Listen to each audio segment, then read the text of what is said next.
Bismillahirrahmanirrahim. Assalamualaikum warahmatullahi wabarakatuh. Alhamdulillah wassalatu wassalamu ala Rasulillah Sayyidina Muhammad ibni Abdullah la haula wa la quwata illa billah. Amma ba'd. Rabbi shrah li sadri wa yassir li amri wahlul 'uqdatam min lisani yafqahu qawli birahmatika ya arhamar rahimin. Baik, pertemuan kali ini kita akan membahas mengenai konsep hukum wad'i. Apa itu yang dinamakan hukum wad'i? Seperti itu.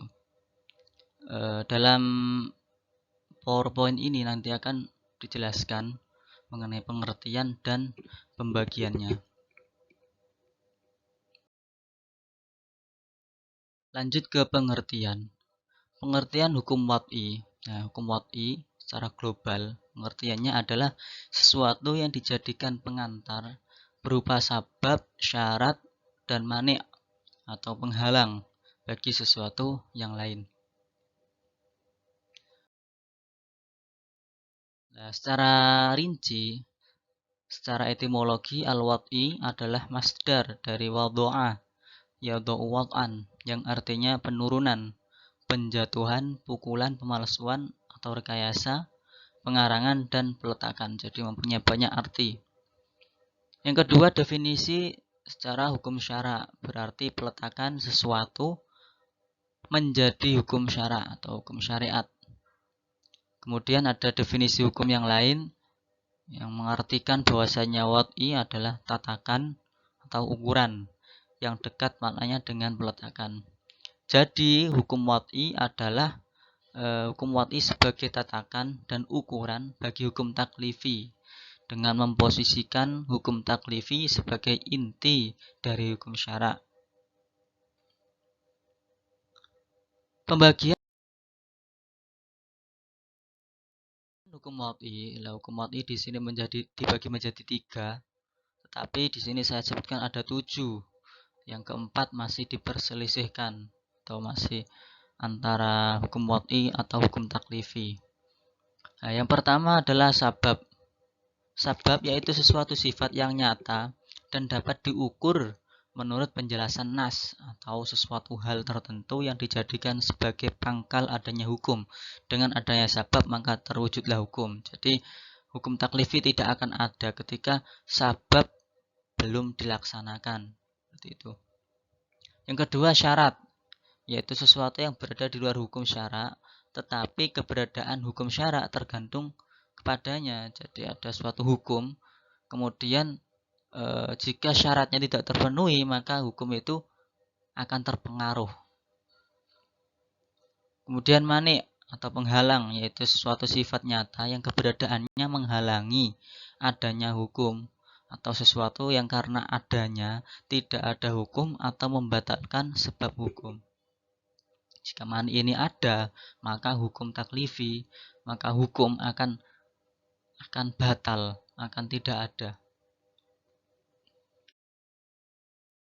Nah, kemudian yang keempat, shihah atau sah, yaitu hukum yang telah terpenuhi, yang telah memenuhi ketentuan syara, yakni terpenuhi unsur sabab, syarat, dan tidak ada mani atau lepas tanggung jawab, atau bisa dikatakan gugur kewajiban di dunia serta memperoleh pahala akhirat.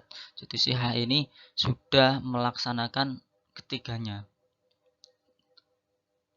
Yang kelima, butlan atau batal, yaitu hukum yang tidak memenuhi aturan syara, kebalikan dari sahih. Jadi hukum ini akan tidak lepas tanggung jawab atau tidak gugur kewajiban di dunia serta memperoleh pahala akhirat, alias tidak melaksanakan hukum taklifi dan tidak melaksanakan sabab, syarat, dan ada mani yang dilaksanakan.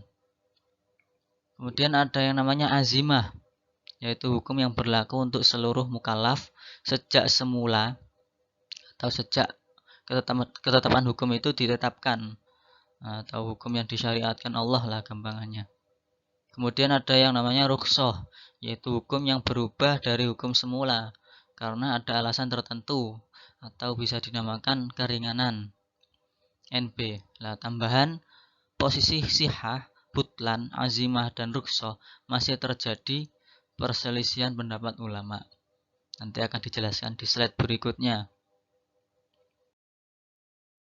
Pembagian lebih spesifik. Nah, ini nanti akan dijelaskan pembagian mengenai sabab, syarat, dan mani. Jika tadi pembagian wad'i ada 3, sabab, syarat, dan mani, tetapi nanti di sini sabab dibagi menjadi 2 lagi, kemudian syarat dibagi lagi, dan mani ada pembagiannya lagi. Pembagian sabab. Nah, yang pertama, sabab yang bukan merupakan perbuatan mukallaf dan berada di luar kemampuannya, namun sabab itu mempunyai hubungan erat dengan hukum taklifi. Yang kedua, sabab yang merupakan perbuatan mukallaf dan dalam batas kemampuannya. Nah, langsung saja ke contoh sabab yang pertama, yakni sabab yang bukan merupakan perbuatan mukallaf dan si mukallaf tidak mampu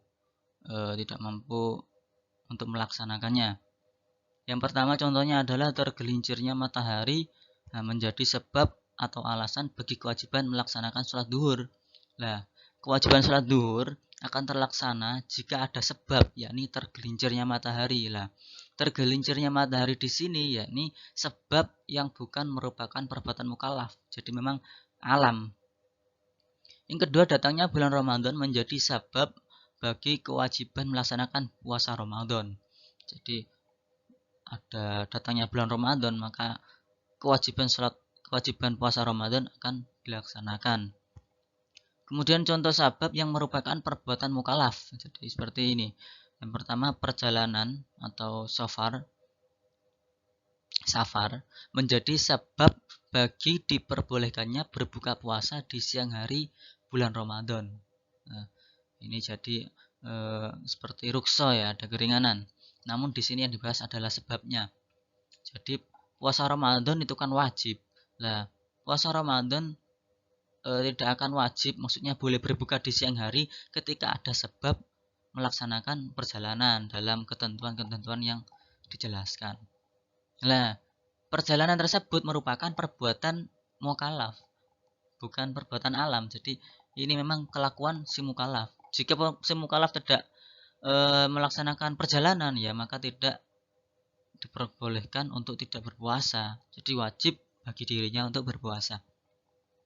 Yang kedua, pembunuhan disengaja menjadi sebab bagi dikenakan sanksi hukum kisos bagi pelakunya.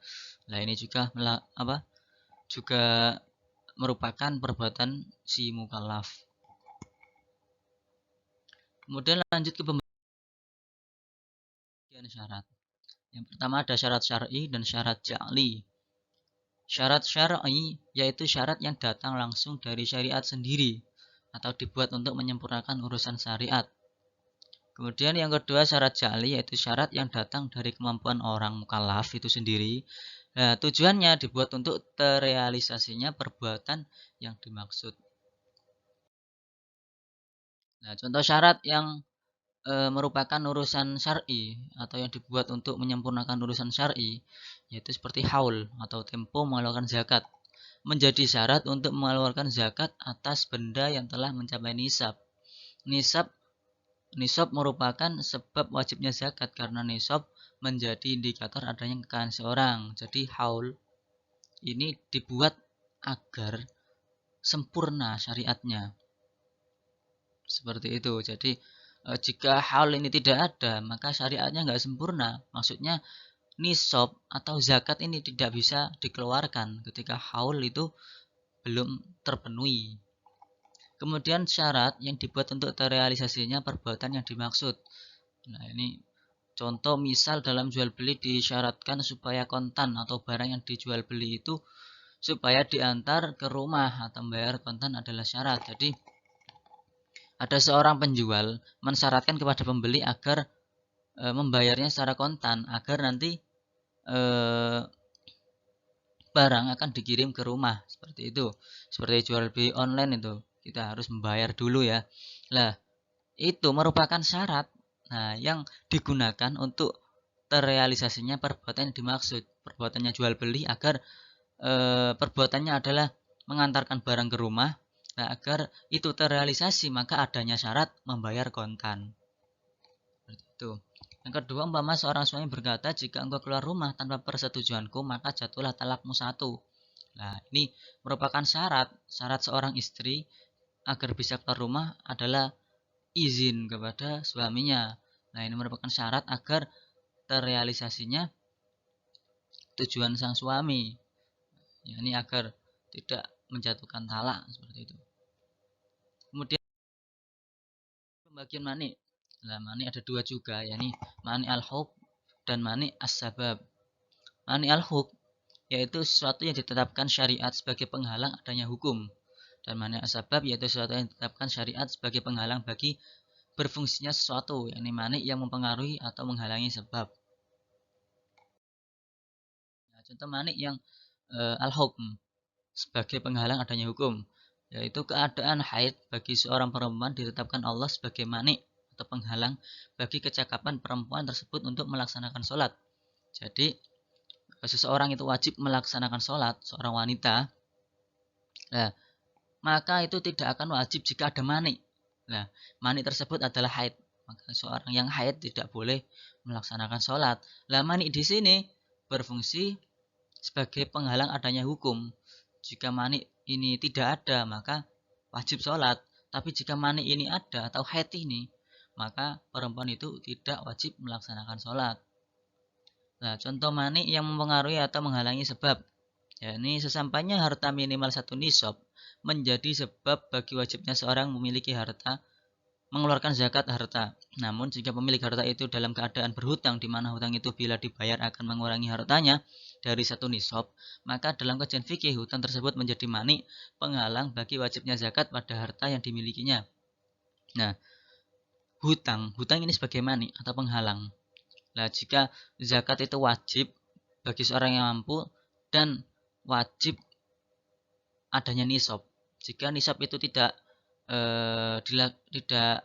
dilaksanakan, jika nisab itu belum terlaksana, maka zakat itu tidak wajib. Nah, ini ada mani. Maninya adalah kita punya hutang kepada seseorang. Nah, jika kita membayar hutang itu, maka nisabnya itu sudah sampai. Kemudian kita tidak bisa membayar hutang, maka hutang di sini sebagai mani penghalang sebab.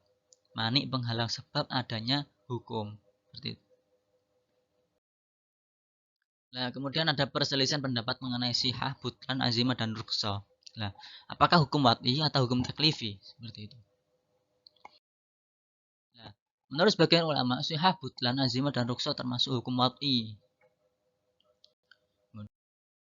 Menurut Abdul Wahab Khalaf, menganggap azimah dan ruksa termasuk hukum wad'i karena keduanya adalah aturan syar'i dalam kondisi biasa dan kondisi tidak biasa, sehingga para mukallaf tidak mendapat keringanan dan mendapat keringanan. Jika azimah tidak mendapat keringanan, tapi ruksa adalah mendapat keringanan. Menurut mayoritas ulama, menjadikan azimah dan ruksa bagian dari hukum taklifi, karena azimah adalah suatu nama bagi hukum yang dituntut oleh syar'i atau oleh syari dan dibolehkannya secara umum, sedangkan ruksa adalah suatu nama bagi hukum yang dibolehkan oleh syari karena kondisi darurat atau hajat saja. Nah, contoh azimah yaitu jumlah sholat duhur adalah 4 rakaat. Ini ditetapkan Allah sejak semula. Maksudnya sejak adanya ketetapan sholat, di mana sebelumnya tidak ada hukum tentang rakaat. Jadi ini wajib dilakukan 4 rakaat, nggak boleh 3 rakaat. Karena ini azimah, memang ketetapan Allah. Kemudian contoh ruksa, apabila ada dalil lain yang menunjukkan bahwa orang-orang tertentu boleh mengerjakan sholat duhur 2 rakaat, seperti orang musafir, maka hukum itu disebut ruksa.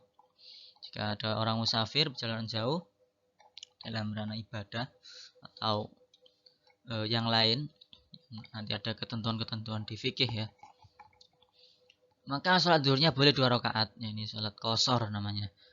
Nah, maka hal itu dinamakan ruksa atau keringanan.